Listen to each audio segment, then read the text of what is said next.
আমি নরমালি এইভাবে ইন্ট্রো করি না, কিন্তু আমি এখন ঝুলছি একটা গুহার 100 ফুট নিচে, যেটা মাটির নিচে 5 কিলোমিটার জুড়ে বিস্তৃত আছে। আর আমরা এটা পছন্দ করি বা না করি, যখনই আমি আর আমার বন্ধুরা মাটি টাচ করলাম, আমরা অফিসিয়ালি এখানে আগামী 7টা দিন কাটাতে চলেছি। বাবারে, এটা আমার জীবনে করা সবথেকে ভয়ঙ্কর জিনিস। প্রথমত, আমাদের এখন এখান থেকে অনেকটা দূরে যেতে হবে। কেন? যদি ঝড় বৃষ্টি হয় তাহলে এই পুরো জায়গাটা জলে ভরে যেতে পারে, আর সমুদ্রের মতো ঢেউ এসে সবাইকে ভাসিয়ে নিয়ে যেতে পারে। সেই জন্য আমাদের আরো ভিতরে যেতে হবে একটা বেস ক্যাম্প বানানোর জন্য। ভাই এটা পুরো পাগলাম। এটা একটা অন্য জগৎ মনে হচ্ছে। এই কেভ এন্ট্রান্সটা হয়তো দেখতে সুন্দর, কিন্তু দেখে যা মনে হচ্ছে আসলে তা নয়। আর আমরা হয়তো জানি না যে আগামী 7টা দিন আমাদের জীবনের সব থেকে কঠিন সময় হতে চলেছে। সব থেকে বাজে ডিসিশন। ঠিক আছে, আর কিছুক্ষণের মধ্যেই অন্ধকার হতে চলেছে। ক্যাম্প না করলে আমরা বিপদে পড়বো। আমরা কোথায় যাচ্ছি সেটা কি বলবে? আমাদের ক্যাম্প সেটআপের জন্য একটা ফ্ল্যাট গ্রাউন্ড খুঁজতেই হবে। কেভের ভেতরে ঢোকার পরে আমরা এমন একটা জায়গা খুঁজে পেলাম যেটা অনেকটা উঁচুতে থাকায় আমরা জল থেকে সুরক্ষিত থাকতে পারবো। তার মানে এটা ক্যাম্পের জন্য পারফেক্ট। পারফেক্টটা একটু বেশি হয়ে গেল। মোটামুটি বলা যেতে পারে। ঠিক আছে, ক্যাম্পের জন্য মোটামুটি। প্রথম দিনের বাকিটা আমরা কাটিয়ে দিলাম আমাদের জিনিসপত্র আনতে। প্রত্যেকটা ব্যাগের ওজন প্রায় 80 পাউন্ডস। আর যেমনটা তোমরা ফুটেজে দেখছো, আমরা এটা করতে 4 ঘন্টা লাগিয়ে দিলাম। এখান থেকে যাওয়া খুব কঠিন। তারপরে আমরা সবাই বেস ক্যাম্পে ফিরে গেলাম। ঠিক আছে, আমরা এখানে লাইট লাগিয়ে দিলাম। আমাদের সব জিনিসপত্র হোম বেসে চলে এসেছে। একটু ক্যামেরাটা ওদিকে দেখাবে? ওদিকটা কিন্তু ভয়ানক অন্ধকার, আর সবসময় এরকমই থাকবে। তাই আমরা ক্যাম্পিং গ্রাউন্ডের জন্য খুব বেশি কিছু করতে পারলাম না। কটা ফুটো করে দড়ি টাঙিয়ে দিলাম। এটা ধরো আর ওঠো দেখি। মনে হচ্ছে আমাদের হ্যামকগুলো ভালোই সাপোর্ট পাবে। আর তারপরে আমাদের সার্ভাইভাল গাইড জোয়ের সাহায্যে আমরা হ্যামক টাঙালাম। এই সরু দড়িটা আমার হ্যামকটাকে ধরে রাখবে। হ্যাঁ। ডিনার খেয়ে আমরা প্রথম রাত্রি ঠান্ডার জন্য তৈরি হলাম। আমি মিথ্যে কথা বলবো না, আমি যতটা ভেবেছিলাম তার থেকে এই হ্যামকটা অনেক বেশি কমফোর্টেবল। এই আমি তো আমার চমকেই হাতটা তো গেছিলাম। বড় কেন ভাই? এই কেভটা 2.5 কিলোমিটার ডিপ, আর আমরা এখন এন্ট্রান্সের কাছেই ক্যাম্পিং করছি। কাল আমরা অনেক কিছু এক্সপ্লোর করব। তোমরা কেমন ঘুমালে? ভয়ঙ্কর। ঘুমই হয়নি। এটা সত্যি একটা অস্বস্তিকর পরিবেশ। কেভের উপর থেকে অনবরত আমাদের উপরে জল পড়েই যাচ্ছিল, তাই উপরে একটা প্লাস্টিক চাপালাম, কিন্তু তাও আমাদের হ্যামকের উপরে জল পড়েই যাচ্ছিল। একটা আইডিয়া আছে, চলো শেল্টারগুলোকে ভালোভাবে তৈরি করি। আমার মনে হয় এই প্লাস্টিকগুলোকে জুড়ে দিলে আর জল পড়বে না। বাহ, তুমি তো জিনিয়াস। আমি শুধু একজন ইউটিউবারই নয়, ঠিক আছে? আমার হ্যামকটা এটার উপরে ঝুলছিল। মানে দেখো, আমি আরেকটু হলে হ্যামক থেকে নেমে পড়ে যেতাম। আর আমরা সেই সময় এটা বুঝতেই পারিনি যে এই গর্তটা প্রায় 40 ফুট গভীর। তাই যখন আমি আর শন প্লাস্টিকগুলোকে জুড়ছিলাম, তখন ম্যাক আর কার্ল এই গর্তটা কতটা ভয়ঙ্কর সেটা দেখতে গেল। আমার হ্যামকটা দেখতে পাচ্ছো? ওখানে আমি ঘুমোচ্ছিলাম। এদিকটা দেখো। আর যেহেতু এই কেভে সব একই রকম দেখতে, তাই আমাদেরকে ফলো করা অনেকটাই কঠিন ছিল। এই ম্যাপে তোমরা আমাদের হোম বেস দেখতে পারবে, আর দেখতে পারবে ওরা ওখান থেকে কত দূর হ্যাঁ, যাচ্ছে। এটা তো খুবই ভয়ঙ্কর। ভাই এটা পাগলামো। আর যখন ছেলেরা র্যান্ডমলি এক্সপ্লোর করছিল, তখন আমি আর শন ক্যাম্পে কাজ করছিলাম। এই স্লিপিং ব্যাগটা এখানে কেন পড়ে? কারণ এটার থেকে পিয়ের গন্ধ বেরোচ্ছে। ইয়া, এটার থেকে শেখা উচিত স্লিপিং ব্যাগ ভাড়া নিতে নেই। আমরা স্লিপিং ব্যাগ কেন ভাড়া আমি- নিয়েছি? কেন আমি আমরা জানি না। স্লিপিং ব্যাগগুলো কিনে আনতে পারলাম না? আর তারপরে আমরা এই দুটো প্লাস্টিককে জিপ টাই দিয়ে জুড়ে দিলাম। কিছু মনে করো না, এই দড়িটার উপরে আমার জীবন বাজি আছে। আর তখন ওইদিকে ম্যাক আর কার্ল তখন ওই গর্তের মধ্যে। ও মাই গড, ম্যাক! আর শেষ পর্যন্ত ওরা একদম নিচে পৌঁছে গেল। এই! আমি তো ভাবলাম সবাই ক্যাম্প নিয়ে কাজ করবে। আমরা শুধু দেখাচ্ছিলাম জায়গাটা কতটা ভয়ঙ্কর। না পড়লেই হবে, তোমাদের স্কিল নেই। আচ্ছা ঠিক আছে। আর যদিও ওদের এবার ফিরে আসা উচিত ছিল, কিন্তু কাল আর ম্যাক এটা কতটা গভীর সেটা দেখানোর চেষ্টা করলো। ভাই এটা দেখতে দারুণ লাগছে। তুমি কি নদীটাকে পার করতে পারবে? কিন্তু ওরা এটা জানে না যে এই রিভারটা এই কেভের গোটাটাই জুড়ে আছে। তার মানে এর মধ্যেও আমাদের কিছুটা সময় কাটাতে হতেই পারে। ওই তো ওরা এসে গেছে। এসো। তোমরা রান্না করে রেখেছো তো? হ্যাঁ, রান্না করেছি। ঠিক বলেছ। একটা নতুন বাড়ি, ঠিক বলেছি তো? একদম। এখন আমাদের একটা ছাদ আছে। আর এটা তো দারুণ। জিমি রান্না বেশ ভালোই আর করেছে। আমরা আমাদের ফায়ার পিটটাকে এই সুন্দর জায়গাটাতে নিয়ে এসেছি। জায়গাটা কেমন? বেশ গরম। আরামদায়ক। এই পাথরগুলো গরমটাকে ধরে রাখবে এবং ওপর থেকে যে পি পড়ছে সেগুলোকে আটকে দেবে। ওটা পি নয়। তাহলে ওটাকে কি বলবো? যদি জানি না, হয়তো বৃষ্টির জল হবে বা না, এটা বৃষ্টি নয়, না, পাথর মানে ইয়ে তুমি- করছে। এই একটু উপরে দেখাও। তুমি মেঘ দেখতে পাচ্ছো? পাথর দেখা যাচ্ছে। এটা বৃষ্টি নয়, রক পি। Rock P. ঠিক আছে, রক পি। ঠিক আছে, এটা রক পি। আর একটা শুকনো রাত ঘুমিয়ে কাটাবার পরে আমরা ঠিক করলাম জো আমাদের সার্ভাইভাল এক্সপার্ট, তাকে নিয়ে আমরা কেভের শেষ প্রান্ত অব্দি যাব। Cave, cave! Cave, cave, cave! Cave. দেখা যাক আমরা কেভের কতটা গভীরে যেতে পারি। তোমরা কিন্তু মনে রাখবে আমরা সবেমাত্র কেভের এন্ট্রান্সের দিকেই আছি, আর আমাদের ইচ্ছা এই কেভের শেষ প্রান্ত অব্দি যাওয়া, অবশ্যই না মরে গিয়ে। ও মাই গড, এটা তো খুবই স্টিফ। আরে এটা তো সবে শুরু। আমরা কেভের আরো গভীরে এসেছি। তোমরা সবাই সাবধানে আসবে। এটা খুবই ছোট জায়গা, আমার মনে হয় না এখান থেকে আমি যেতে পারবো। কেভ এক্সপ্লোরের ইন্টারেস্টিং জিনিসটা হলো যা হোক করে আমাদের এই ছোট্ট ফাঁকগুলোর মধ্যে দিয়ে এগিয়ে যেতে হবে। ও মাই গড, খুব ছোট জায়গা। আর তারপরেই খুব বড় একটা জায়গা আসবে, সেটা এতটাই বড় যে কিছু না দেখতে পাওয়ার জন্য এটা করতে হলো। ও মাই গড। এবার আমি সব দেখতে পাচ্ছি, এটা দুর্দান্ত। এটার তো অনেক আলো। ভাই জায়গাটা কতটা সুন্দর দেখো। বাপরে কি আলো, আমি তো তাকাতেই পারছি না। আমি তো অন্ধ হয়ে যাব মনে হচ্ছে। এ বাবা, এটা কি হলো? আমরা বোধহয় ঠিক মতো এটাকে ব্যবহার করতে জানতামই না। চলো এগিয়ে যাই। আর তাই আমরা এগোতে থাকলাম। এই যে এই জায়গাগুলো, এগুলো খুব ভালো ধরার এখানে? জায়গা। এগুলো ধরে এখান থেকে পা ঘুরিয়ে চলে আসতে পারবে। এইভাবে কি? হ্যাঁ, একদম পারফেক্ট। জো সব থেকে ভালো কেভ গাইড। এভাবে কেউ গাইড করতে পারবে না। ঠিক আছে, এইবার ব্যাপারটা ইন্টারেস্টিং হবে। কি? এটা কি? এখান থেকে আমাদের ওয়েট শুট পরে সাঁতার কেটে যেতে হবে। গতকাল ম্যাক আর কার্ল এটা নিয়ে মজা করছিল, কিন্তু এই কেভে আমাদের পরের অ্যাডভেঞ্চারটা ছিল একটা প্রায় জমে যাওয়া নদীর মধ্যে। ও মাই গড, এটা তো পাগলামি! তার মানে আমাদের ওয়েট শুট পড়তেই হবে যাতে আমাদের হাইপোথার্মিয়া না হয়। আমরা এটা কেন করছি? এই এক্সপেরিয়েন্সটা তো জীবনে একবারই হবে। কি? এটা করলে হয়তো আর নাও বেঁচে থাকতে পারি।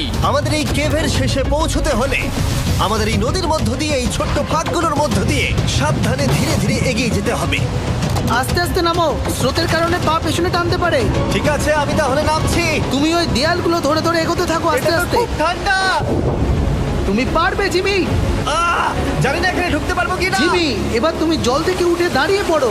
Oh my God! এটা সত্যি একটা পাগলামি। এখানে কি ঠান্ডা! যখন তোমরা খুব ঠান্ডা জলের মধ্যে থাকবে তখন একটা পাথরকে ধরে এগিয়ে চলা খুব কঠিন হবে। ও মাই গড, এটা সত্যি পাগলামি।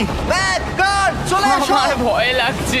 চলো চলো, পারবে। ভাই। এগোতে থাকো, পেছন দিকে তাকিও না। একবার দেখো আমরা কি করছি। কিন্তু এই বাধাগুলো এতটা কঠিন ছিল না সামনে যা আসতে চলেছিল তার তুলনায়। আমরা পেরেছি। কেভ কেভ কেভ এই, কেভ। একটা কথা শোনো, আমরা 10% আসিনি। তার মানে এখনো আমরা শুধুমাত্র সার্ফেসেই রয়েছি, আর শেষ প্রান্তে পৌঁছতে হলে আমাদেরকে আরো 2 কিলোমিটার যেতে হবে। যেরকম তোমরা দেখতে পাচ্ছ এখানে 24/7 বৃষ্টি হয়, তাই আমি একটা আড্ডা মারার জায়গা তৈরি করেছি যেখানে আমরা কেউ ভিজবো না। আমি ভাবছি আমি যদি এটা না বানাতাম তাহলে কি হতো। আমি নিশ্চিত যে ওদের একটা ভেজা পাথরের উপর শুতে হতো। আমাদের ক্রমাগত এগিয়ে যেতে হবে এবং শরীরটাকে ভিজে রাখতে হবে। ঠিক আছে। নইলে আমাদের শরীরের তাপমাত্রা কমে এটা যাবে। এতটা কঠিন কেন? সব থেকে বাজে ব্যাপার হলো আমরা যতটাই দিকে এগোবো ততটাই আমাদের পিছন দিকে ক্যাম্পে ফিরতে হবে। আমাদের পরের বাধাটা হয়তো জলের মধ্যে নয়, কিন্তু তার মানে এটা নয় যে সেটা সহজ হবে। আরে এটা কি মাকড়সার জাল? কিন্তু আমি মাকড়সা দেখতে পাচ্ছি না। তার কেন? মানে ওটা আমাদের উপরে আছে। আরে তোমার গায়ে, তোমার গায়ে। আমার বন্ধুরা বলতে বাজে।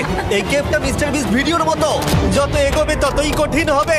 সত্যি কথা বলতে যদি আমাদের সাথে জো না থাকতো আমরা মরেই যেতাম। আর 3 ঘন্টা পরে জো আমাদের জন্য একটা বাজে খবর নিয়ে এলো। জল অনেকটা বেড়ে গেছে আর আমরা অনেকটা সময় লাগিয়ে ফেলেছি, তাই আজকে আমাদের আবার ক্যাম্পে ফিরে যেতে হবে। আমি মানবো না। তুমি সেফটি এক্সপার্টের কথা অমান্য করতে পারো না। আমি এটা মানবো না। সত্যি কথা বলতে আমাদেরকে ফিরতেই হতো, কারণ এর আগে আমরা শুট করতে অনেকটাই সময় নষ্ট করে দিয়েছি। তারপর ফ্লেয়ার নিয়ে খেলেছি, তাই আমরা ফিরে যাচ্ছি আর এই মিশনটা আমরা পরের দিন আবার শুরু করব। শন, আমরা এসে গেছি। আরে তুমি এখানে কি করছিলে? এখন তোমরা কেউ ভিজবে না। আমি তো জানতামই না এই লাইটগুলো আমরা এনেছি। এগুলো দারুণ লাগছে তাই না? দুঃখের বিষয় আজকে আমরা মাত্র 20% এগোতে পেরেছি, কিন্তু বিশ্বাস করো আমরা শেষ পর্যন্ত অবশ্যই যাব আগামী কয়েকদিনের মধ্যেই। আমার মনে হয় না। কোনোদিনই হবে না। আমি তো বললাম। আমরা ডে 4টা রেস্ট নেব আর ডে 5-এ চেষ্টা করব এই কেভের শেষ অবধি যাবার। দেখা যাক কি হয়। ডে 3-তে মজা হলো, কালকে আবার দেখা হচ্ছে। আর কেভের ভিতরে 3টে খুব বাজে রাত কাটাবার পরে পরের দিন সকালে আমাদের মাথায় শুধু একটাই কথা আসছিল। আমার একটা হট শাওয়ার চাই, তবে আমি এখন একটু শান্তি পাবো। ও, এখন শাওয়ার পেলে কিন্তু দারুণ হয়। আমি চান করিনি প্রায় 3-4 দিন হয়ে গেল। তোমরা নিশ্চয়ই জানো কেভের মধ্যে শাওয়ার করা সম্ভব নয়। আমাদের অনেকটা পথ হেঁটে সাবধানে আগের রিভার বেডের কাছে পৌঁছতে হলো। ও মাই গড! আমি আমার ব্রেনকে ফিল করতে পারছি। আমি এভাবে ব্রেনকে ফিল আমার করিনি। কপালটা জমে গেল পুরো। চলো ড্রোন দিয়ে মাথার চুলগুলো শুকিয়ে নি। এদিকে এসো ড্রোন। ও দাঁড়াও দাঁড়াও দাঁড়াও, এটা কিন্তু কাজ করছে। হ্যাঁ, দারুণ কাজ করছে। ড্রোন থাকতে হেয়ার ড্রায়ারের কি দরকার? আর চুল শুকানোর পর আমরা জয়ের সাথে জার্নির প্ল্যান করতে বসলাম। এটা কি জো? এটাই কেভের ম্যাপ। আগেরবার আমাদের থামতে হয়েছিল কারণ জল খুব জোরে বইছিল। এখন বৃষ্টি কম হচ্ছে, তাই কালকে আমরা নিশ্চয়ই এই কেভের শেষে পৌঁছে যাব। এটা ভয়ঙ্কর হতে চলেছে। প্রথমে আমাদের কালকে যেখান দিয়ে গেলাম সেখান দিয়ে আগে যেতে হবে। জলের মধ্যে ঝাঁপ দিতে হবে এবং পাথর দেখে হাঁটতে হবে। এগুলো সবকটা আমরা যদি পার করতে পারি তাহলে আমরা গ্লো ওয়ার্ম চেম্বারে পৌঁছে যাব। কেমন দেখতে তুমি সেটা বলো না, আমি তোমাদেরকে সারপ্রাইজ দিতে চাই। তোমার মনে হয় আমরা পারবো? ওইসব বাদ দাও, আমরা ঠিক কালকে পৌঁছে যাবো। কালকের প্ল্যান আমরা চক আউট করে নিয়েছি। আমরা রেস্ট করছি আর ফেস্টিভ্যাল স্মোর্স খাচ্ছি আমাদের এনার্জি রিগেন করতে। সবাইকে চিয়ার্স। Yippee! জো এই প্রথমবার ফেস্টিভ্যাল ও, স্মোর্স দারুণ। খাচ্ছে। জো সত্যি কথা বলবে। এটা দারুণ, তাহলে ভালো লাগলো? দারুণ লেগেছে। আমরা এই চকলেটটা আগে কেন বের করে নিই? এটা এমনি চকলেটের থেকে 10 গুণ ভালো খেতে। সত্যি কথা বলতে তোমরা যদি ফেস্টিভ্যালের সাথে স্মোর্স ট্রাই না করে থাকো তাহলে তোমরা মিস করছো। কালকে আমরা পুরো কেভটা এক্সপ্লোর করব, দেখা হচ্ছে। তাই আমরা ভালো করে ঘুমানোর চেষ্টা করলাম আর কালকের প্রিপারেশন নিলাম কেভের শেষে যাওয়ার জন্য। আমরা আমাদের জীবনের সবথেকে ডেঞ্জারাস জার্নি করতে চলেছি। ডে 3 এর অভিজ্ঞতা মাথায় রেখে আমরা কম শুট করেছি যাতে আমরা সামনের দিকে তাড়াতাড়ি এগোতে পারি। জলটা খুব ঠান্ডা হ্যাঁ, আগের দিনের মতোই, খুব ভালো। এই তো আর যাতে আমরা সবাই বেঁচে ফিরতে পারি তাই জো ছাড়াও আরেকজন সার্ভাইভাল এক্সপার্টকে আমরা নিয়ে এসেছিলাম। এখানেই আমরা ডে 3 তে আটকে গেছিলাম। এখন আমরা কি করব? এবারে আমরা অনেক তাড়াতাড়ি এসেছি। আমাদের পিছনে ঘন অন্ধকার, কোথায় যাব? এই রাস্তাটা অনেক সরু এবং হ্যাঁ। স্রোত প্রচুর বেশি, তাই আমরা দেয়ালগুলো ধরে ধরে আস্তে আস্তে এগোবো। এই যে এইভাবে। Oh হ্যাঁ, God! এই রকটায় জাম্প করো। কয়েকটা ভালো পাথর আছে যেগুলোকে তুমি ধরে এগোতে পারবে। আরে এখানটা তো অনেক অন্ধকার। আমি আর পা পাচ্ছি না, আমি এখন মাটিতে আর পাই পাচ্ছি না। যেহেতু আমরা মাটিতে পা পাচ্ছিলাম না, তার মানে যদি আমরা পাথর ছেড়ে দিই তাহলে এই জলের স্রোত আমাদেরকে ভাসিয়ে নিয়ে যেতে পারে। জো, আমরা কি করব? আমি এটা ধরে এসেছি, তুমি এটা ঠিক আছে, ধরো। আমি তো দেখতেও পাচ্ছি না কোথায় যাচ্ছি। জো, স্রোত আমাকে ভাসিয়ে নিয়ে চলে যাচ্ছে। আমি তুমি করবো কি করে? পারবে, পারবে। শুধু মুখটা এখান থেকে ঢুকিয়ে দাও, আমি হেল্প করছি। এখানে আমি ঢুকবো? হ্যাঁ, এই গর্তের মধ্যে। এই তো, খুব ভালো। এটা আমার জীবনের সবথেকে বিপজ্জনক অ্যাডভেঞ্চার। আমরা এখন কেভের অনেক গভীরে চলে এসেছি আর এবার আমাদের সামনে প্রথম বড় বাধা। এখানে জলের একটা ঘূর্ণাবর্ত আছে, যদি তুমি এর মধ্যে পড়ে যাও তাহলে তোমাকে একদম নিচে নিয়ে চলে যাবে। মানে আমরা পড়ে গেলে মরে যেতে পারি। হ্যাঁ, মানে আমরা মৃত্যুর সাথে খেলা করছি। এটা এতটা বিপজ্জনক হতে পারে আমি সত্যিই ভাবিনি। খুব ভালো। এই তো, তাহলে কি আমার পা এখানে হ্যাঁ, রাখবো? রাখো রাখো। ঠিক আছে, এই তো আমি পেরেছি। এটা আমার ভাবনার থেকেও বেশি কঠিন ছিল। এই নদীটা কতটা শক্তিশালী এই গোটা কেভটাকে তৈরি করেছে। কিন্তু মজার ব্যাপার হলো আমরা পাথরের মতো শক্তিশালী নই। আমি শুধুমাত্র মানুষের মতোই শক্তিশালী। সৌভাগ্যবশত কাল এই অ্যাডভেঞ্চারে লিড করেনি, তার বদলে আমরা একজন অ্যাভেঞ্জার জোকে পেয়েছি। ও কতটা এক্সপার্ট তার প্রমাণ হিসেবে বলতে পারি। সে লিটারালি কতটা ওপর থেকে আমাদেরকে নদীতে ঝাঁপ দিয়ে দেখালো। ও মাই গড, এটা পাগলামি। কে বললো এটা পাগলামি? এটা তো আমার কাছে খুবই সহজ। আমি এটা করব। তুমি কোনোভাবেই এটা করতে পারবে না। আরে কি বলছোটা কি তুমি? আমি এক্ষুনি করতে চাই। চলো যাচ্ছি Joe. God speed back. Jimmy আমার সাথে যা যা করেছে তার কাছে এটা তো কিছুই নয়। 3, 2, 1।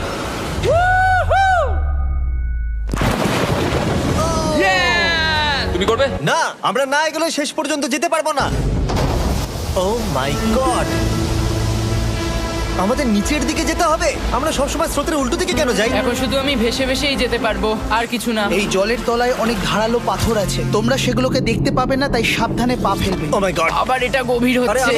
আমার পা তো কিছুর উপরে রাখতে হবে। ছোট পাথরগুলোই একমাত্র বাধা ছিল না, মনে হচ্ছে আমাদের প্রতিটা পদক্ষেপে। ও ভাই, আমি কিচ্ছু দেখতে পাচ্ছি না। এটা খুব ভয়ঙ্কর। কেভটা আরো অন্ধকার হয়ে আসছিল এবং আরো সরু। আর তখন আমরা জানতাম না যে আমরা ফিনিশ লাইন অবধি পৌঁছতে পারবো কিনা। ও, আহ। আমি ক্লান্ত হয়ে পড়েছি। এই কেভে আরো কঠিন বাধা আসার আগে তোমাদেরকে আমি কিছু দেখাতে চাইবো। জো, তোমার ব্যাগটা দাও। Thank you. তুমি জানো এর মধ্যে কি আছে? না, জানি না কি আছে। Brand new mister beast lab swamp. সত্যি কথা বলছি, গত 5 ঘন্টা ধরে যেহেতু আমি অনেক পরিশ্রম করেছি, তাই কোনো মতেই এখন এটা আমি বলার মতো অবস্থায় নেই। তাই এটা শুট করার 1 মাস পরে আমি পুরো কেপ সেটটা তৈরি করলাম ফিউচার জিমি নেম ট্যাগ দিয়ে। তারপরে বললাম, হে, আমি ফিউচার জিমি, আর আমি এখন তোমাদেরকে বলবো brand new toy line of mister beast lab swamp সম্পর্কে। এটা একটা কালেক্টেবল টয় লাইন, আর এখানে 119টা ইউনিক ডিজাইন ক্যারেক্টারও আছে যা তোমরা কালেক্ট করতে পারো। আর সবথেকে দারুণ ব্যাপারটা হলো, কোন ক্যারেক্টারটা তুমি পেয়েছো সেটা জানতে হলে এই টিউবে ওয়াটার দিয়ে নাড়াতে হবে আর তোমার সোয়ামস তোমার সামনে চলে আসবে। আর আমি এটা ডেমনস্ট্রেট করতে এই বিশাল বড় টিউবটাকে বানিয়েছি। এই টিউবটাকে জল দিয়ে ভরে দাও। তোমাদের এত জলের দরকার নেই, এটা অনেক বড় বলে এত লাগছে। ঠিক আছে, এটা এখন জলে ভর্তি হয়ে গেছে। এবার এটাকে একটু নাড়াতে হবে। এটা কি আর নাড়াতে হ্যাঁ হবে? হ্যাঁ, অনেক নাড়ানো হয়ে গেছে। এবার জল ঢালো এখানে। জো ঢালছে। আর জল ঢালার পরে তোমরা দেখতে পাবে তোমরা কোন সোয়ামটা পেয়েছো। এটা সব থেকে রেয়ার হাইপোক্রোম, যেটা মাত্র 1000টা বানানো হয়েছে। জো, এটা তোমার। Thank you so much. এটা চাই। আর এটা তোমার। কাল কি নেবে? আমার কাছে দুটোই ছিল। আর আমরা শুধু সোয়ামেই থেমে নেই, আমরা এই অ্যাকশন ফিগার প্যান্থারগুলো বানিয়েছি যেগুলো এই ব্রিফকেসে আছে, আর এই সোয়ার্মের মতো এই মিউটেটর। যখন তোমরা কিনবে দেখতে পাবে এর ভেতরে কি আছে। কোথায় কিনবো? ভালো হয়েছে জিজ্ঞাসা করলে। মিস্টার বিস্ট ল্যাব টয়েস এখন তোমরা পৃথিবীর সব জায়গায় পেয়ে যাবে। এগুলো সব বেরিয়ে গেছে, তোমরা গিয়ে কিনে নাও। আর কেবের মধ্যে অনেক সমস্যা পেরোনোর পরে আমরা ফাইনালি পৌঁছে গেলাম গ্লো ওয়ার্ম চেম্বারে। ভাই এবার খুব ভালো লাগছে। ঠিক আছে টিম, তোমাদের গ্লো ওয়ার্ম চেম্বারে স্বাগত। এ তো দারুণ। এটা দারুণ লাগছে। ভাই এটা পৃথিবী মনে হচ্ছে না এখানে একদমই। যে আলো তোমরা দেখতে পাচ্ছ সেগুলো আসলে ছোট্ট ছোট্ট বায়োলুমিনেসেন্ট গ্লো ওয়ার্ম তৈরি করেছে। এটা দেখতে অনেকটা মিল্কি ওয়ে গ্যালাক্সির মতো লাগছে। ওয়াও! আর এই মুহূর্তটা, এই ভিউ, সত্যি বলতে এই ট্রেকের সমস্ত ক্লান্তি যেন দূর করে দিল। এখানে অবধি পৌঁছানো যেন সত্যি একটা অ্যাচিভমেন্ট ছিল। কিন্তু এখন আমাদের যাত্রা শেষ হয়নি, কারণ আমাদের এখান থেকে এখন বেস ক্যাম্পে ফিরতে হবে। আজকে ডে 6 হতে চলেছে, এখনো ওরা আসেনি আর আমি খুব ক্লান্ত। আমার মনে হয় না আমি ভালো করে ঘুমোতে পারবো, ওদের জন্য খুব চিন্তা হচ্ছে। এই ট্রিপটা অনেকটাই সহজ ছিল কারণ আমরা স্রোতের সাথে ভেসে ভেসে যাচ্ছিলাম। আর যেহেতু তোমরা এই ট্রিপটা দেখেছো তাই আমরা এটাকে স্কিপ করলাম। কিন্তু সত্যি বলতে এই জার্নিটাও অনেকটা বেশি সময় নিল, কারণ আমরা ক্যাম্পে পৌঁছানোর আগেই 6 নম্বর দিন চলে এলো। শন, সবাই ঠিক আছে তো? আমার খুব চিন্তা হচ্ছিল। Happy day 6। ডে 6 খুব ভালো। এনার্জি বাড়াতে আমরা আগুনের উত্তাপ নিলাম এবং ফাইনালি আমরা কিছু খেতে পেলাম। এটা খুবই অ্যাডভেঞ্চারাস ডে ছিল। কালকে দেখা হচ্ছে, মানে আজকেই হয়তো। এটা হয় ডে কোনোদিন 6 হবে না। নাকি আজকে, না আমি জানি না। এত বড় ট্রেক সম্পূর্ণ করার পরে শারীরিকভাবে চূড়ান্ত ক্লান্ত হওয়া সত্ত্বেও জানি না কেন কিন্তু আমি একদমই ঘুমাতে পারছিলাম না।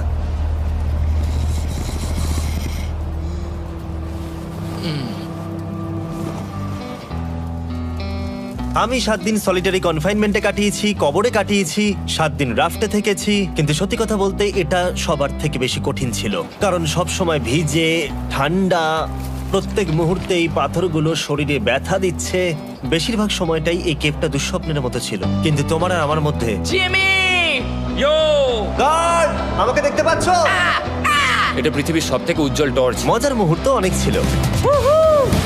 মাটির নিচে 300 ফুট গভীরে অভিযান চালানো থেকে আমাদের সবাই মিলে হ্যামক নিয়ে হাসাহাসি করা সবকিছুই অভিযানের অংশ ছিল। যেহেতু আমাদের সঙ্গ দারুণ, চলো তিমির মতো আওয়াজ করো। তাই এই ভিজে, ঠান্ডা, পাথুরে অদ্ভুত কেভের ট্রিপটা বদলে গেল আমাদের জীবনের সব থেকে সুন্দর মুহূর্তে।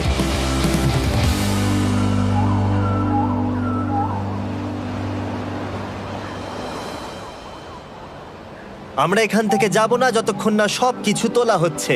আর আমি সবকিছু বলেছি মানে সবকিছুই। চলো এবার বেরোনো যাক। আর যখন আমরা মাউথ কেভে আবার ফিরে এলাম, ভাই ওপরটা দেখতে দারুণ লাগছে। তখন জয়ের জন্য একটা সারপ্রাইজ ছিল। বেরোনোর আগে জো, আমরা তোমার কাছে কৃতজ্ঞ।